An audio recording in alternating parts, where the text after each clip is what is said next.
Hey, welcome back to The Edge with your boy Micah Parsons. We live in the Bleacher Report app. Oh man, it's a blessing to be here. Season 2. This is gonna be raw, uncut, authentic. You know how we get down, baby. It's time. I mean, Cowboys Nation, how we feeling? We're heading into the 2024 season, and we start off big, man. Before the big, obviously, camp is finishing up. We're back from Oxnard, but before we get into anything, man, congratulations to my man, CeeDee Lamb. Man, couldn't be happier for the guy. One of the best dudes in the locker room, one of the best players on our team, and to get the payday he got to take care of his family, I couldn't be more happy for CeeDee. So congratulations to my brother, CeeDee Lamb. Man, it's a dream to be watching you, parting up with you and suiting up with you every week. So congratulations on your bread. You earned every dollar. And man, congratulations to all the offseason guys who got paid this offseason. I mean, from Devontae Smith to Jalen Waddle to A.J. Brown to Amon St. Brown. I mean, any guy who gets paid in this league, you've done some extraordinary things, and I think you guys deserved it all. And that just gives up to the wide receiver market how insane it is right now. I think it's time for a bump to the cornerback market. I mean, all these receivers are making $30 million plus a year, and there's guys on islands because we in cover 3 that got to be covering these dudes. I think it's time for the cornerback market to make a jump because these wide receivers is making 30 plus million. Look at offensive tackles, right? Offensive tackles are damn near at 28, 30 million, and the best pass rushers is matched up with around, between 25 to 35 million. So why wouldn't the cornerback market make a jump like the receiver market, to be honest with you? Because look, Jamar Chase, Brandon Ayuk is still waiting for a deal. I think Ayuk is the more interesting because we don't know if he's getting traded, if he's staying. The 49 powerhouse, that's something to look at. But I mean, 2 guys are about to get paid, and I'm assuming they're going between the range of 32 and 36. Jamar Chase might break the bank. He might break the wide receiver market record and hit for 35 and a half, 36. We don't know yet, but I mean, time will tell. But I think we got to show more love to the cornerback market, man. These guys is out there on islands with these guys, covering them each and every week. And, it's such a drastic. I mean, kind of look at the cornerback market. These guys are signing 17. I think AJ Terrell just signed for a 20 APY. But they're ranging from 17 to 20. And I think, having such a 10 to $14 million, $10 to $15 million difference is substantial, especially in today's football game and market. So it's something to really look at it. But once again, congratulations to all the guys who got paid. You guys earned every bit of it. Let's get into what we have done this off season. I mean, I'm sure everyone has seen it. We traveled all across the world.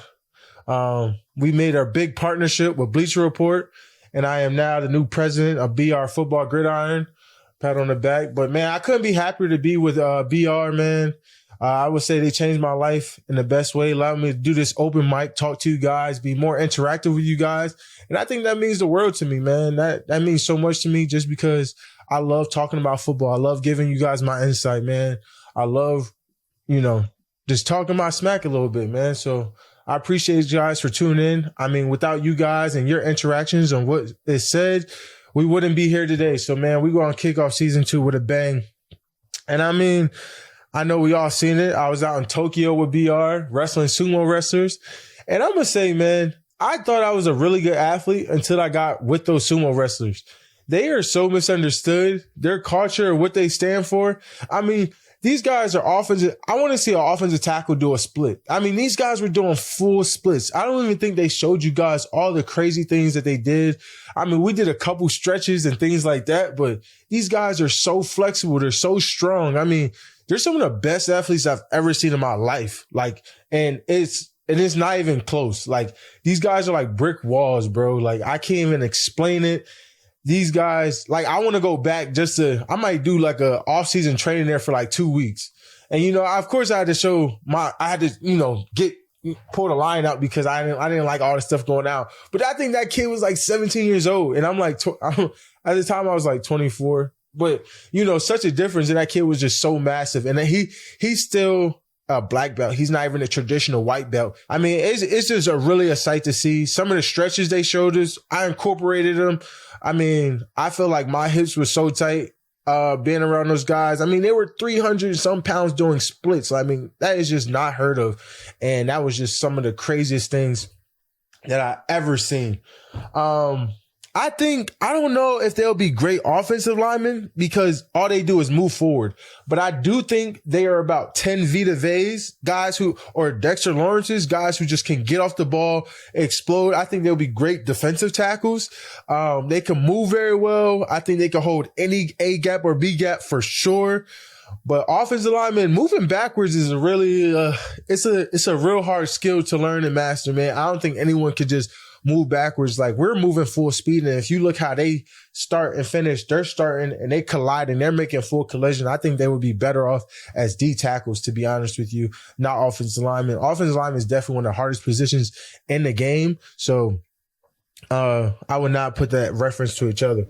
Some trainings that I did, obviously I stuck to my boxing. I think that's some of the best things you can do. But I think something that I learned that I like a lot that helped me on my conditioning wise, because I think I wanted to be more conditioned. I wanted to be able to run longer, sustain, and things like that, is I learned how to love to run. You know, I started, I'm about 245 pounds, and my friends was just running miles. And I was like, man, y'all really running miles. Maybe I should just try to run a mile. And I was like, man, I don't know if I can run a mile. I probably haven't run a mile since high school. And at that time, I was like 220 pounds. And, we probably run more than a mile in a game if we probably track it. I gotta think about it. But I was like, man, I doubt I can run a mile. Then I started running a mile, and I was like, man, a mile was pretty challenging. So let me just try a mile on the quarter. And I just kept working up, and, I ended up getting up to about 2 miles, a little over 2 miles. And I think I just learned my thing to run, and I love the type of workouts that running has to offer. Then I did a little bit of bicycling, different things like that. And I was like, man, maybe I should try for a triathlon or something. Eventually post football, I think I want to drop down like 210 pounds and drop down to 210 pounds and do the swimming, bicycling, and running. And just see how that goes for me. And I honestly think, because I did talk about I was going to take a break from football and get into the Olympics. I think that's something that I would probably do, a triathlon or something like that. Like, if I would take a break from football and just train for something for 4 years straight, it would definitely do that, because I'm thinking about doing that post football. Like, that's something I'm serious about, because I think my event would probably be track and field. Like, besides football, I think my event would be track and field, to be honest with you. Like, I think I would be more of like a 400, because I think those guys are way too fast. And that's the most challenging part, is like in the 100 and 200, I'm probably too big. Those guys is like, 4% body fat, maybe something like that. But, that's like, I think I'll be like more of a 400, 800, so I could open up my stride a little bit. I think those is speed, but you can work in your stride. But yeah, I'm definitely thinking 400, 800, but I definitely have to lose a lot of weight, like a lot of weight. Because, when you're running and stuff, you got to lose a lot of muscle. Because, you can't be too big trying to run at that speed. That's why a lot of them are super skinny. So I got to lose a lot of weight. But I think I will focus on track or, triathlons, or what are those events called when they do like jumping, they run. I got to think about it, but it's definitely an event like that. But it's an amazing 3-day event that they do in track and field that I thought was pretty cool. But going to this offseason, man, I met some extraordinary people, and I got to be around some extraordinary people, and I'm super grateful because it helped me grow and learn how to become a better leader. When it comes to leading, it's challenging because it's a choice that you got to make if you want to become a leader. And I think it's amazing that I have an opportunity, and I've been around so many great leaders like Ray Lewis, like Tom Brady, just having heart-to-heart conversations with you guys on how to be better, even past Cowboys, DeMarcus Ware, just having those guys, Andrew Whitworth, man, just having those guys in my corner, man, it means the world. And, I want to encourage more, NFL legends to come back to teams, man, be around, encourage these guys. Cause man, your knowledge that you have on this game, the imprint you guys had is so extraordinary, and it has so much knowledge, and so many guys can use it. Some of us have so many similarities and stories, man. And I wish that we could all I don't know how the higher up stuff works and things like that. And I know how we all want to get away from football after we spend so much of our lives there. But man, I think that's that's the reason why we give back to communities, right? We share our stories. We give people motivation, hope. We want to inspire people. And I think the same way that we inspire our communities and, we give back is the same way you guys can still inspire the NFL, because you guys have so much knowledge and inspiration. I still be inspired being around you guys. Like, we had a preseason against the Chargers and, I got to talk to Khalil Mack and he inspires me, man. Like, he's one of the greatest ever. He's going to be a Hall of Famer one day. I just remember watching him growing up and then watching him what he does in the NFL. I mean, last season had 6 sacks in one game. I mean, he's just an extraordinary person. And just to, get to talk to him, be around and, kind of have similarities there, is great, and, it's just really an inspirational league. And I wish that we should inspire each other more, man. And I hope more people come back. Cause it's great to see people come back and it's great to see people. I even got to talk to my guy, Navarre Bowman, who's at the Chargers, in the linebacker group, which is great. And, just talking to him for about 20, 30 minutes pregame, man, it's just great to have those people around, man, and understanding the game and, how people are trying to accomplish and what people want to accomplish. And it's all very similar and things like that. So it's honestly great. And let's just get into the Cowboys, man. I think we have a great chance to be a really good team this year. Obviously, we got CeeDee Lamb back. We're going to miss my guy, Sam Williams. But, I think, adding Carl Lawson, adding Linval Joseph, adding Phillips, I mean, those are great roster additions to us, adds depth, adds some veteran leadership. So we got some young leadership mixed with veteran leadership, and hopefully we could all, come together and do this thing the right way and win a championship, because that's what it's all about. Nothing matters more than a championship, not playoffs, not how far you win in playoffs, but obviously holding that trophy up and, stopping Mahomes at the 3P. I think that needs to be, it's done right there. I mean, obviously Mahomes is the greatest ever, but, 3P is, putting something in a legendary status. But I think the NFC's time, we got to take the throne back. I think the AFC's been, dominated in the last couple of years, obviously, but the Rams snuck one, but we need to get back to winning in the NFC for sure. And it needs to start with the Cowboys. I think our streak needs to be noted and our streak needs to, come alive and get one this year. And I know that we have the team to do it. So don't give up on this Cowboy Nation. This is going to be a great year. Mike Zimmer's here. He's going to be a great addition to this defense. He's so creative. He's he's one of the smartest guys I've ever been around. And not even just about, just like, man, we meet every morning and this guy is just so articulate how he wants things done. He's seen it before. He knows what great defenses look like. He trusts the process. He trusts the scheme. He understands formation, recognition, his anticipation of when he wants to play calls and when he thinks, this guy's, he's one of the extraordinary mindsets, and I'm glad, I got this year to be with him. I hope he's here next year. But this guy, I think he can take us to an all-time high. I think we have a chance to be a triple crown defense, especially with some of the guys we have in our room and on this team. This could be a really special year, and I can't wait for you guys to witness this. And obviously getting my dog back 7-11. There's going to be a surprise later on coming into this. Trayvon Diggs will be with me a couple times this year, and obviously having back on the team and the podcast, my brother, that's going to be great. And I can't wait for you guys to witness his greatness and his strides of him coming back. All of us coming back, and I understand the Deron Bland situation, and obviously no one's more hurt than me. Deron Bland's on legendary status, and I think he's going to be another all-pro, Pro Bowl caliber talent once he returns.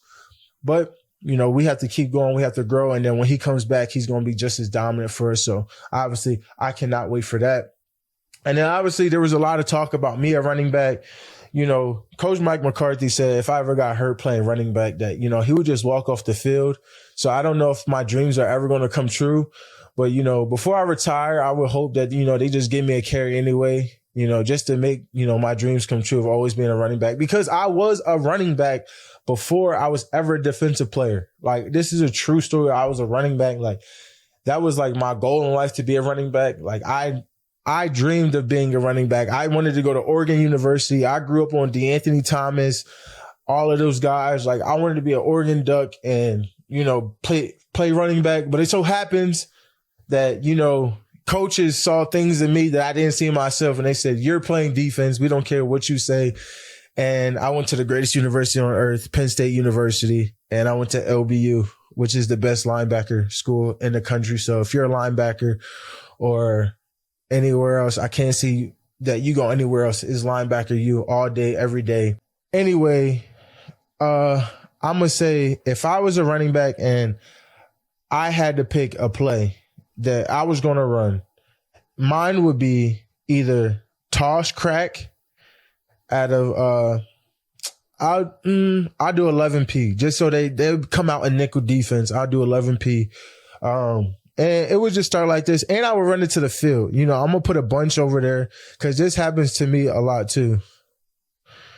So we're going to start right here. That's the center. We got guard, tackle. We're going to do an off YT. We're going to put the wide receiver on the ball. And then we're going to have another, whatever the Z, over there. And then none of that other stuff matter. This the Q. This me. He's going to trap him. The tight end's going to work up to the linebacker. The wide receiver's going to trap the end. He's going to get the nickel. It's going to be me one-on-one against the corner. If that does not win, I will be ashamed of myself that I can't beat a corner. I will be ashamed of myself. That's like Derrick Henry against corners, baby. That's how I look at myself. I'm Derrick Henry versus another corner. I'm running toss crack every day. Me one-on-one with the corner. Just like that. Just like that. You know, and this play, and they run this play a lot in the NFL, but I feel like, you know, me and Derrick Henry could probably run it the best, to be honest with you. Because we could get one-on-ones with corner. I feel like this is an audit. Unless the end is someone who can beat, like, the end has great recognition, this play should work almost every time because I've seen it work a lot. And that the linebacker crushes the tight end. But if everything matches up well, I'll be one-on-one with the corner, and I love that matchup every time. As long as he don't, you know, go for my kneecap. And then if another one doesn't work out, I'm definitely going for duo. Just regular duo. Double teams the A and B gap, tight end, double team the end, and we just got to find the gap. Find the gap. And then there was a lot of trash talk this offseason between me and CJ about who's the best division of football. And I would just say, honestly, with so much happening right now, it's hard to say. I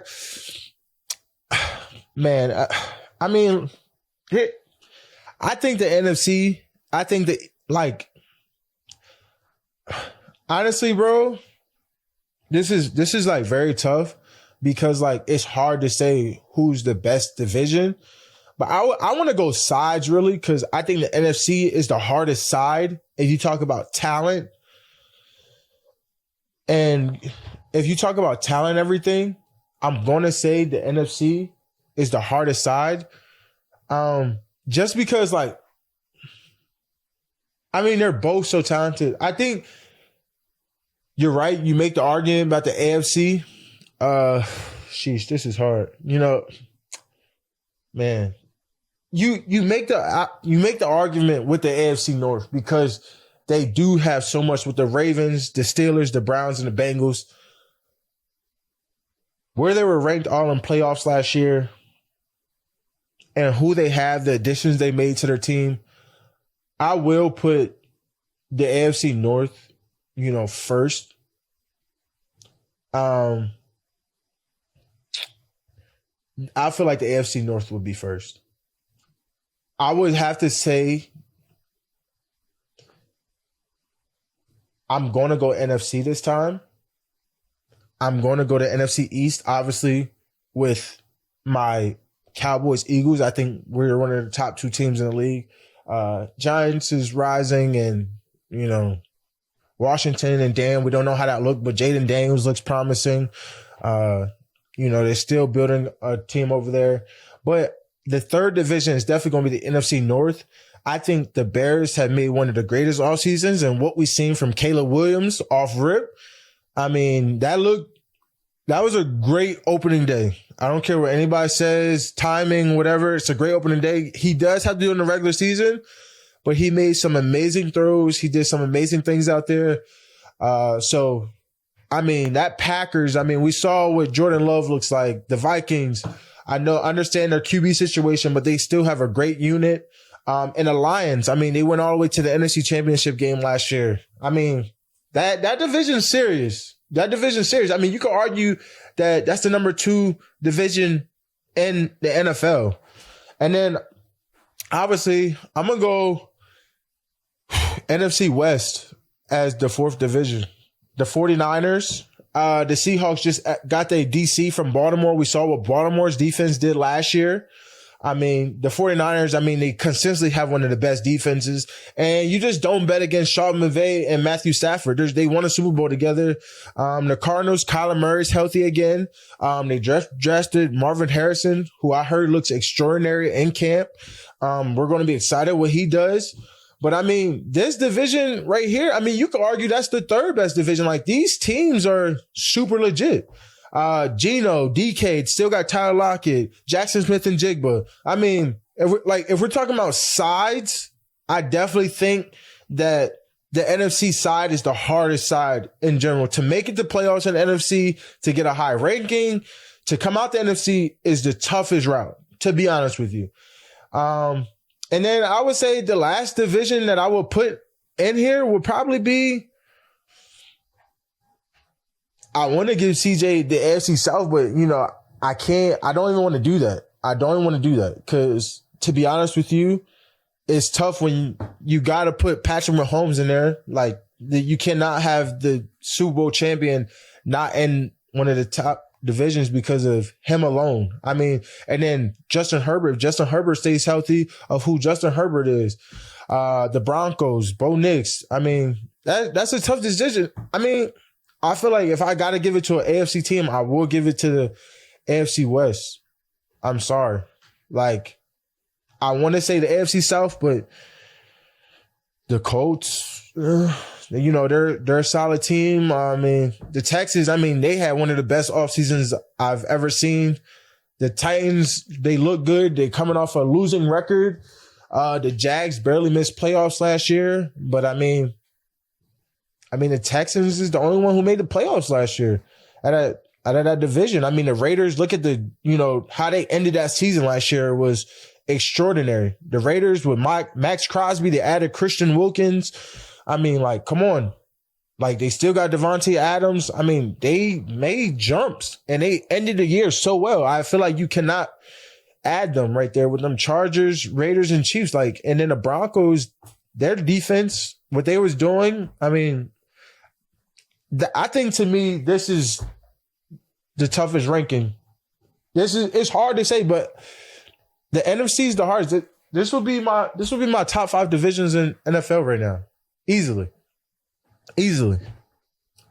Like, it's tough. It's so tough because a lot of teams are good. But when you're talking about how they stack up, I mean, it's not even a question. Let's get back to the Olympic talk. You know, obviously Paris was great. I've seen some amazing things out of Paris. Like, the reason why I say I wanted to go to the Olympics, like, it was just so extraordinary to watch all those people do what they did. Like, Sidney McLaughlin might be like one of my heroes. Sidney McLaughlin, Quinton Hall was like one of the most impressive people I've ever seen in my life. And Amon, the guy, the pole vaulter that went to LSU, crazy. I mean, he's still like, that was some of the most extraordinary things that I've ever seen in my life. Like, obviously, you know, it's the preparation and work and obviously maximizing in the moment, right? The Olympics is all about the moment. You get one chance, you know, no redos, and you're in there by yourself. So, you know, anytime that person, and, you know, you're the world champion, Olympics is worldwide, Jamaica, all that stuff, you know, and it's every 4 years. And I think that's what makes it so special. If you can compete in that and you do that, I mean, I think it's extraordinary if you could even place bronze or silver. I mean, I feel like there's less people in the world that can say, you know, I'm an Olympic gold medalist or an Olympic medalist in general than there is anything else in the world, because it's such a period in time where you have to be at your best. And that's so hard. And I think that's why we look up to guys like Michael Phelps, Usain Bolt. I mean, they're just extraordinary athletes who dominated the best people in the world. Like, that's what we don't realize. Like, you know, I know there's probably another defensive end out in Germany that we just don't know about. You know, there's always people out there that we don't know about. But in the Olympics, they're their best. And they just made us look so effortlessly. Like, it's crazy. It's a crazy feature. Like, we should have had a parade for these people. Like, we should be bowing and thanking them for their countries. Like, I feel like we're the only country who, like, of course, we have the social media where we show them love, but like, I feel like we're the only country that don't like show gratitude for our winners or like do something extraordinary for them. Like, yeah, they win a gold, but like, we should be thanking these people, worshiping these people. Even though we've been so dominant in Olympics, I still think it's such an extraordinary feat. And I feel like we're just like, whatever. Like, we know they're good. You know, I think we take that for granted, like gratitude of our athletes. Like, we need more gratitude. Like Steph Curry and LeBron, what he's doing in the Olympics, like, bro, that's like mind blowing stuff right there. Like, that's like stuff like we look at in 10 years now, like, yo, we witnessed Steph Curry do some crazy things. Like, I'm the biggest Steph Curry fan. And when he did the Olympics, I was literally screaming. I could not believe what he was doing out there. Like, to rise to those occasions and those moments and to perform at that level is just such a, I'm thankful I got to witness it. I like just thank God, like right now, like thank God to be alive. Like, geez, like my goodness. All those athletes. So I hope that I get into the LA Olympics. I hope I wouldn't gold medal. I think if I win a gold medal, my life might be complete. Like, no bull. Like, my life would be completely complete. I would be so happy with my life. Like, I could ride off to the sunset. No bull. Like, I don't really care about anything. I think that's like a Super Bowl and a gold medal. If I can win those two things in the next 4 years, I don't think anyone can ever, like,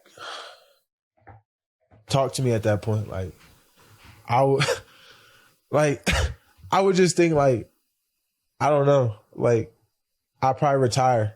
I'll retire and I'll probably, like, just be a family man. Just take care of my kids and, like, and live in, like, Idaho or, like, Utah or something like that. Like, I think that's, like, my goal in life. A Super Bowl and an Olympic gold medal. Like, I don't even care, like, if I'm, like, the rotational backup player, I don't even have to compete as long as I'm on the team and I win the gold medal. Like, it doesn't matter to me at that point. I just want to win. And I know we've been seeing the comments of dude Chet or whatever, the quarterback of, you know, whatever his comments about Patrick Mahomes was absolutely crazy.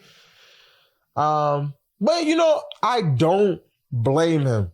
You know, I had this conversation with Kevin Durant and I said, you don't think I could guard someone in the NBA? He was like, yo, don't disrespect my league like that. He was like, anybody who in the league is crazy talented. Like, and I'm not saying these dudes are on the same level of Kevin Durant and friends, but they are on the US flag football team. We don't really know the rules. We don't really know, you know, the glitches, the movements that they do. Like, I seen some of his highlights and I'm like, like, I don't know. Like, I don't know if we'll be able to, like, we'll compete. Like, for sure. Like, I believe a lot of NFL dudes can play wide receiver. You know, we could get open. We've been playing 7-on-7 our whole life. We do it in the Pro Bowl, but they may know something like that's what he does for a living. You know, it's like walking into a boxing ring. It's different. You know, that's his home court. Like, I do think there would be a learning period, like anything. You know, these guys are low stepping. I mean, we do tackle some of the best defenders. I mean, I'm just saying it wouldn't be easy. I'm not going to disrespect his sport and call it easy.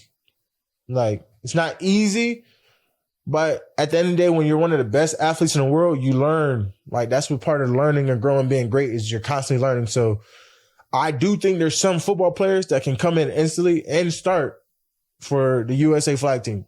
Now, all positions, no, there's probably some technique and some experienced vet things that you have to look out for. But I think some of those guys can be great mentors for the NFL players. Like I said, I don't want to disrespect his sport. I never played US flag football. I seen a couple highlights through social media, just like y'all. But I do think there are some players, and I just feel like he's taking the wrong approach about it. You know, no NFL player came out and said, you know how media talks. The media was saying all this stuff and he took it personal. We should not take that personally. It's the truth. Like, I'm not saying I could come in and start right now, but I'm saying I could probably make the team. For sure. I'm going to come out there and compete. I'm going to try to make that team. No doubt about it. They said, Mike, come try for the USA team. I will be there. There's no doubt about it. I got to win me a gold medal to rep the country. I'm going to go win a gold medal. Like, no doubt about it. And then we got Noah Lyles and Tyreek. Now, respectfully, the Cheetah's one of my favorite players of all time. He's up there right now. Oh, he's up on my wall. That's Tyreek Hill right there. Tyreek fast. He fast. But he don't want nothing to know. He don't want nothing to know. Listen, I only know Noah through social media. I don't agree with the stuff he be saying. He do sound a little corny sometimes. But man, that boy fast. Tyreek don't want none of that. No. Tyreek, stay away from that, man. You don't want that. That man a professional runner. Now, if you say Tyreek could train for a year or two, now we're talking a different ball game. But I don't think Tyreek waking up out of sleep and saying he gonna go beat Noah Lyles in 100. Stay away from that, Tyreek. I bet on Noah every day of the week. I'll put up the 50 for Noah. If you say y'all got 100, you talking about 50K. And you versus Noah Lyles. I'm gonna take Noah Lyles. I'll put the 50 up. You just ain't trained for it. Now you talking about a year or two of training? It's different. It's real different. But fresh out of your sleep, stay away from that, Reek. He a professional. He Olympic champ, boy. You play football for a reason. You can make some football players miss. You can outrun some football players, but track speed different. I learned that. They different. And I get you was a track guy. But you getting paid for football. You got stick football. Now, we talking about 40 yards. I done seen Noah in that 40, 50 meters. That ain't strong. That ain't as strong as Tyreek. I take Tyreek all day on that. But that top end speed, after them 50 meters, I done seen that in the Olympics, boy. Stay away from that one, Reek. You right. Keep that joint around 40 yards, 40, 50 yards. I like you. If he hit that top end speed, it's over. Sorry. It's levels to races. 40 yards, Tyreek Hill. Anything longer than that? Noah Lyles. 100%. We can't even argue that one. That boy professional. I mean, we gotta stay away from that. For real. I wouldn't even come out there. Yeah, stay away from that. I mean, yeah, man. Like, next topic, man. I hate that for Cheetah because he is fast. Like he one of the fastest in the world. But Noah different, man. Noah different. I give it to him. I don't respect everything he say about players, NBA players, NFL players, all that, because, at the end of the day, it should be all love. We all repping America. We all doing our big one. But I respect what he do and his speed. Can't take that away from him. And, next topic, college football's coming up. It was just actually a crazy upset between Georgia Tech and Florida State I thought was a little outrageous. I bet Florida State thought this was going to be a, walk in the park win. But it's that time of year, guys. We got Penn State versus West Virginia this weekend. Saturday football is back in West Virginia. It's going to be a good one. Obviously, I got Penn State, LBU. We got a Drew Allar who's about to make his breakout year. We still got Nick Singleton.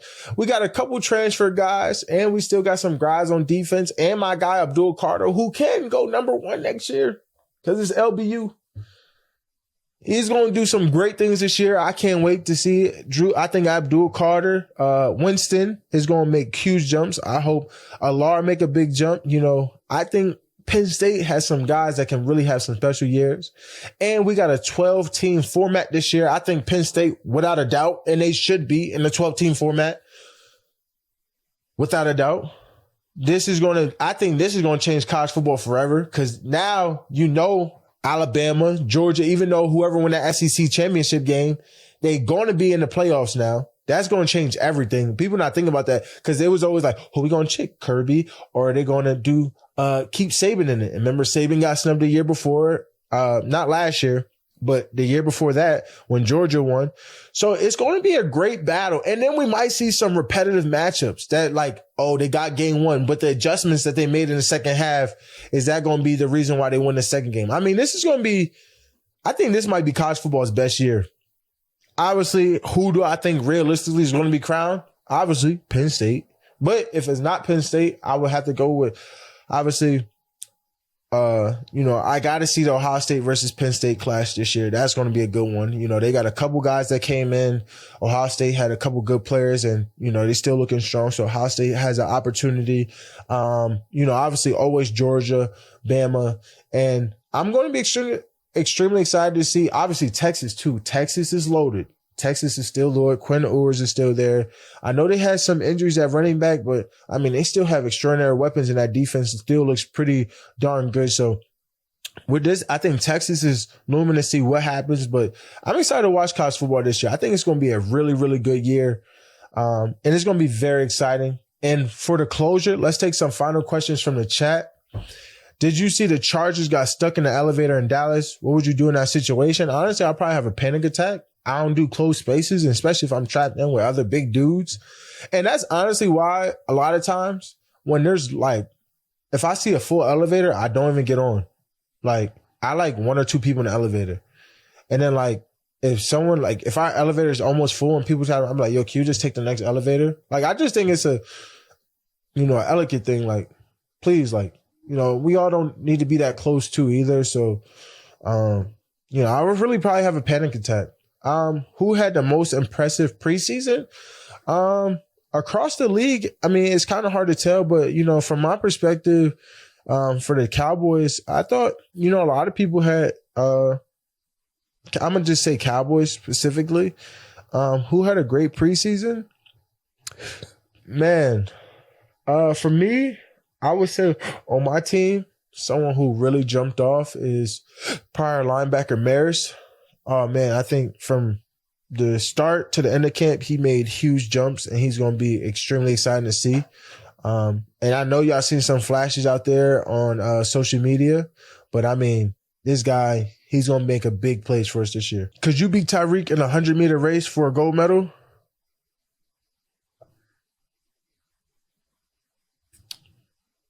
I mean, that's what I mean. I got to get that top end. If I work on that top end speed, then yeah, I think I could get him.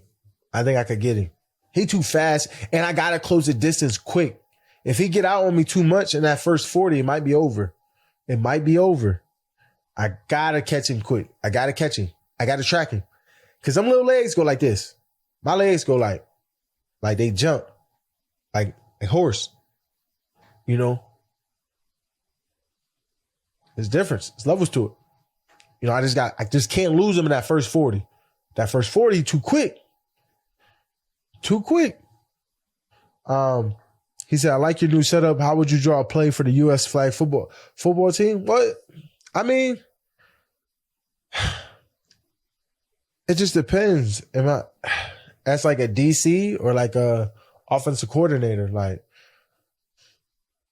And it just depends what I feel like the coverage is. I think that's kind of the big jump I'm making this year. I'm understanding the whole back end side. Why would you run a strong side coverage aspect? Why would you run weak side? What does the team like to throw to? You just kind of know the tendencies. So I guess it would just depend on the tendencies. And then from an offense perspective, you'd be like, man, what do they like to run? Do they like to blitz? Do they like to run a lot of shell? Do they like to run a lot of single high? Do they play soft corner? Or do they like to press? Do they switch up the soft corners?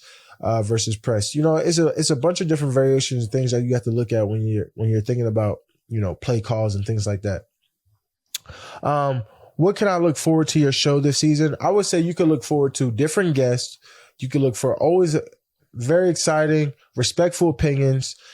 This is never to attack anyone. This is all positivity, love. This is always going to be an outstanding show, and you should always tune in.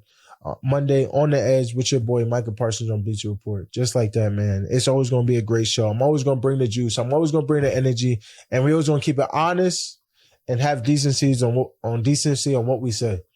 What are your expectations for your season? Man, honestly, on expectations, man, I expect, us to be a 12-win team. I expect us to go to playoffs. I want to be a number one seed. I want to make a deep playoff push. I want to become a Super Bowl champion, man. I want to hold the trophy. I want to have a parade in Dallas, and I want to take over this thing, man. I think we have the team to do it. We have a great coaching staff. We're building a great culture, and I just think we have a chance and we have the leaders to do it, man. I'm super excited for this year, Cowboys Nation. I can't wait for y'all to be a part of this season, man. I think this is going to be an extraordinary year. I know it's been some up and downs, but we're bringing our guys back. We're bringing guys in. We're going in the right direction, guys. I can't wait you guys to witness this greatness. And, that's it, man. I'll catch you. This was the preseason episode of The Edge. I'll catch you next week when we get ready to dive in. It'll be game week, guys. I can't believe already it's going to be game week. We're going against the Cleveland Browns, and I'm going against one of my favorite players, Myles Garrett. Obviously, my guy, Mark Cooper. But it's going to be a great year. We're going to have to start off with a bang. We got one of the tough playoff competitors. It's going to be a great day. I can't wait. I'll see you guys next week on The Edge with your boy, Micah Parsons. Thank you for tuning in.